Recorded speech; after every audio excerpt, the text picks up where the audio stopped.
Hello everybody, Jose Rodriguez here. It is the 6th of November, Sunday afternoon.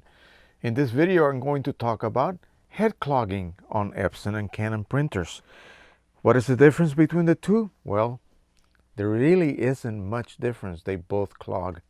The Canon printers, of course, they run preemptive cycles, cleaning cycles that is, so that makes it seem like they do not clog as often as Epson's do.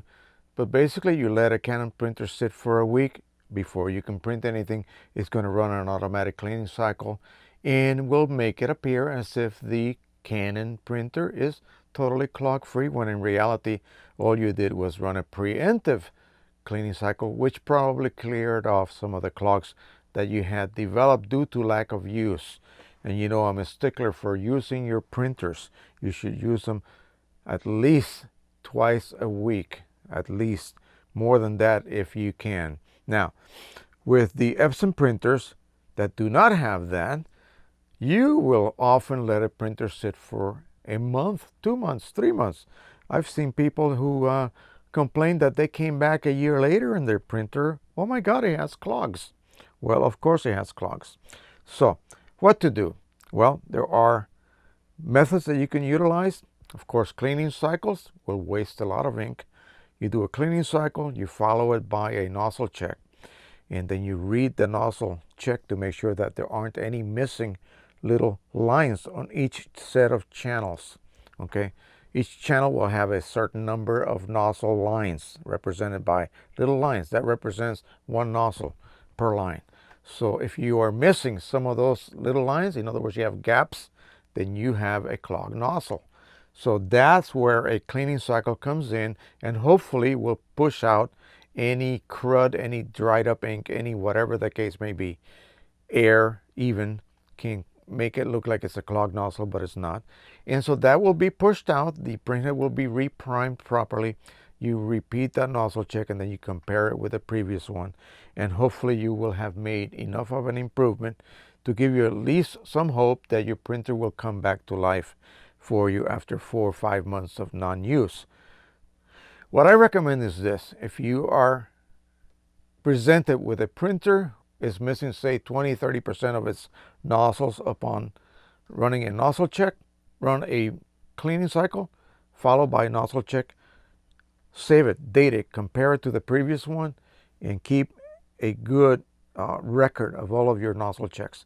You want to look at each one, the previous one and the present one, compared to whether any new nozzle blocks have cropped up, or if you are actually clearing out some of the previously so-called clogged nozzles. If you're making progress and you're doing well, you can go ahead and continue on by letting just let the printer sit for several hours, possibly overnight. Come back in the morning, check again, and hopefully you will actually have improved just by letting it sit on your existing number of clogged nozzles. If such is the case, run another cleaning cycle followed by another nozzle check. And if you are making continuous improvement, let that printer sit for an overnight period, and that will often clear things out. Possibly after 3 cleaning cycles, you will have a fully working printer that is shooting out of every nozzle in that printhead. Now, oh my gosh, I'm wasting so much ink. Well, guess what? That's your fault. Okay, so that's how you pay the piper. And Canon and Epson just love the fact that you're having to waste ink. They keep telling you you need to use your printer. So yeah, they love it. Absolutely. That means ka-ching in their pocket. So now, what happens if after, say, 3 consecutive nozzle checks or head cleanings combinations, you have no improvement, no further improvement? Well, now you have to resort to a more invasive method. This one is actually quite passive.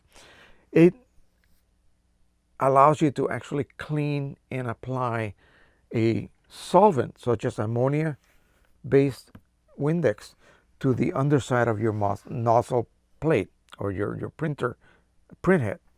So how to achieve that? Well, you first have to unlock the printhead, and usually once it is parked, it is locked.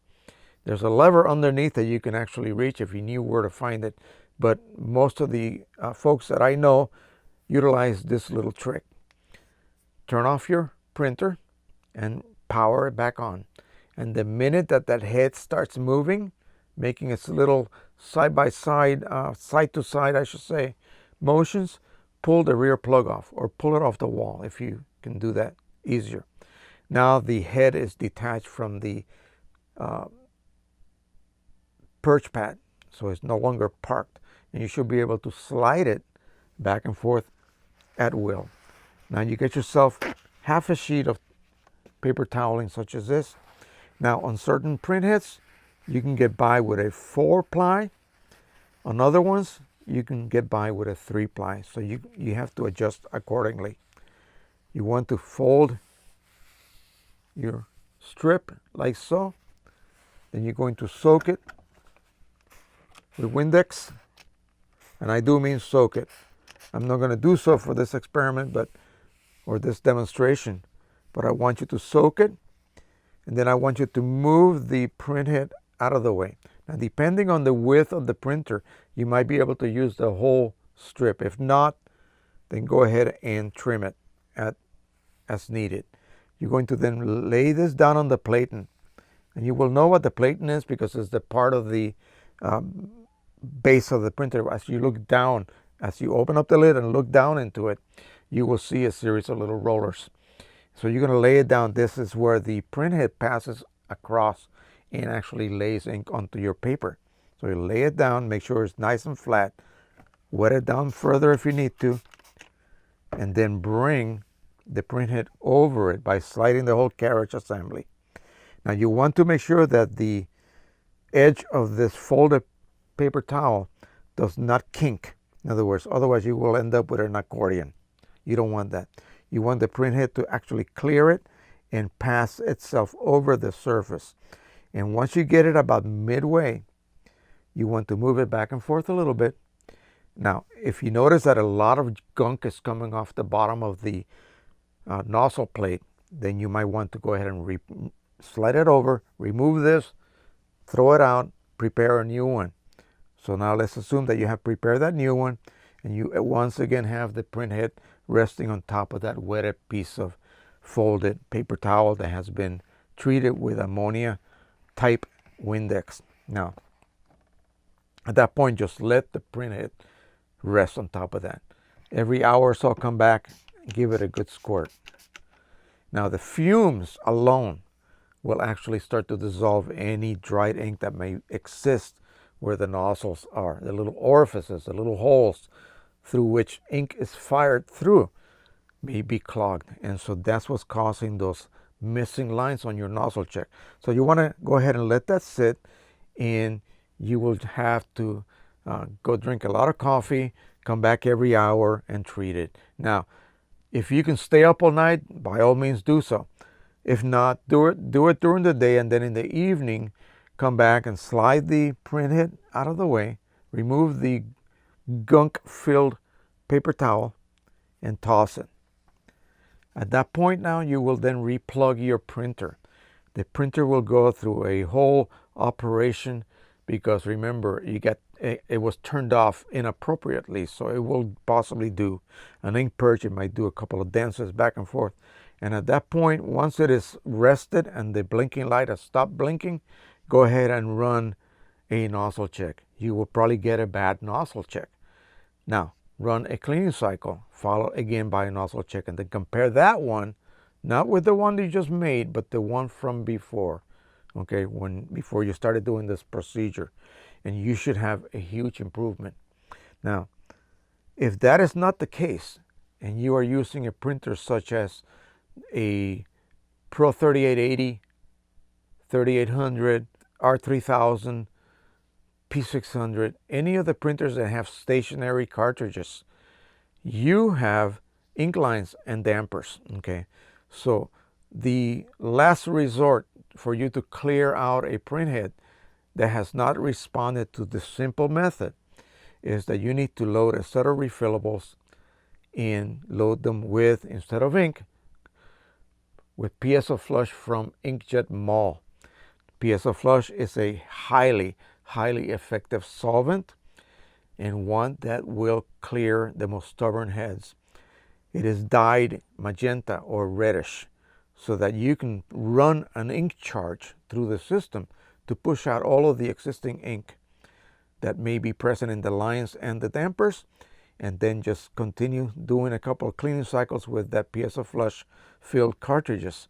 And that will allow you to then let the printer sit, and that liquid will perform its magic and clear out some of those more stubborn clogs that will not react effectively with Windex, although 95% of them will do unclog themselves with Windex. I've had very good luck with Windex. Now, once you have reached the point where the printer has been sitting after a couple of cleaning cycles for quite a while, you go ahead and run some nozzle checks, and you should be able to see pink lines instead of colored lines. So all of your channels will now contain pink liquid, which is the PSO Flush, and you should be able to distinctly see whether you are firing on all channels or not. More than likely, by that point, you will be firing through all the channels. If not, then I have bad news for you. Your printhead is damaged, and you have to consider getting a new printer, because Epson printheads are extremely difficult and expensive to replace. All right, so let's just say that you have succeeded. At that point, you remove your PSO Flush filled cartridges, replace the ink cartridges, and you have to then push that PSO Flush out of the system. And so that is done with cleaning cycles or power cycles if you have them available, or just print like 50 sheets of paper with a purge pattern containing CMYK bars. And once they start showing up as color, you continue printing until you get nothing but pure color and no more remnants of PSO Flush. And by that point, you should be able to then run a last nozzle check and get a perfect nozzle check. Now, on printers such as the ones that have cartridges that ride on the print carriage itself, you can actually remove that cartridge that may have the, say for instance, magenta, may be missing some nozzles on your check. Remove the magenta cartridge. You get yourself a syringe with a piece of tubing that can be inserted onto the ink stem that the carriage contains, and load it with Windex. Flush that channel very, very, very carefully with Windex. A little bit in, a little bit out, by pushing and pulling back, pushing and pulling back. And you will eventually be able to inkjet 3 to 4 ml of Windex. Now make sure you have a pad of paper toweling under the head. You will have to proceed like you did earlier when we were soaking the head with Windex to perform this flushing action. You have to be very careful, because you can actually delaminate the printhead if you are too forceful. If you cannot force ink through it by gentle pressure, you need to stop immediately. And this is the last resort that you will actually perform on your print head. And that's only for printers that have cartridges that ride on the printhead cartridge, like the R2880, 2400, R2000, R1900, and any of those printers that have that capability, the old stylus Photo 1400s and many others. All right, so now let's talk about Canons. Why don't they ever clog? Well, remember, they perform these preemptive cycles. But if you ever get to the point where cleaning a Canon printhead by using cleaning cycles doesn't do a thing, at least you can replace the printhead. And most printheads will be available, if they are still available. That's, in the case of an older Canon printers, they may not exist anymore. But you can get a Canon brand new printhead from about $100 to, a couple hundred to $300. Depends on the type of model. Well, if that is worthwhile to you to replace a printhead and bring that printer back to new operating condition, then by all means, if $300 is worthwhile, then do so. It's a simple matter of removing the old one and putting in the new one, and then letting the printer recharge it. And so that's why it is a little bit more convenient for Canon users as opposed to Epson users. And that is it. I hope you enjoyed this video. But remember, guys, You can avoid all of this. Simple. Here it comes. Here comes the preaching now. Print.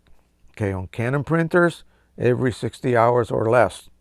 Don't go over that 60-hour period of time. You will run a cleaning cycle. Okay, why are you wasting ink, throwing it into those waste ink pads when you can actually use ink to make prints? Boy, that sounds like a broken record, doesn't it? Look at this. Okay, this is printed on the Pro 100. Beautiful results. Again, I print every 60 hours or less, and I have no problem with any of my Canon printers. On the Epsons, you can get away with once or twice a week. I like to print every 3 or 4 days with my Epsons. I have no problems whatsoever. And I'm running OEM inks. I'm running Precision Colors inks. I'm running modified original cartridges. I'm running refillable cartridges. It runs the gamut, and all you have to do is print. If you print, you will not have any problems. I guarantee you, unless you live in ridiculous, environmental conditions like a desert at zero humidity. That will not be the case in most households. So you can get away with printing, say, every 2 days or every 3 days. Just print anything, a little 4x6. That'll actually save you a lot more money than having to run several cleaning cycles in the end to try to unclog a stubborn printer that is acting up. Why? Due to neglect. And that's how it is. Sorry about that, guys, but that is the truth. I don't lie to you guys. I tell you what I feel is the truth and proven by me. And I have over 20 printers right now, so I know what I'm talking about when it comes to maintenance of printers and keeping them running. All right, thank you once again. I hope that wasn't too rough. Again, I'm only trying to help. So that's what I do here. So until the next time, please subscribe, share, and like. Happy printing, everybody. Bye-bye.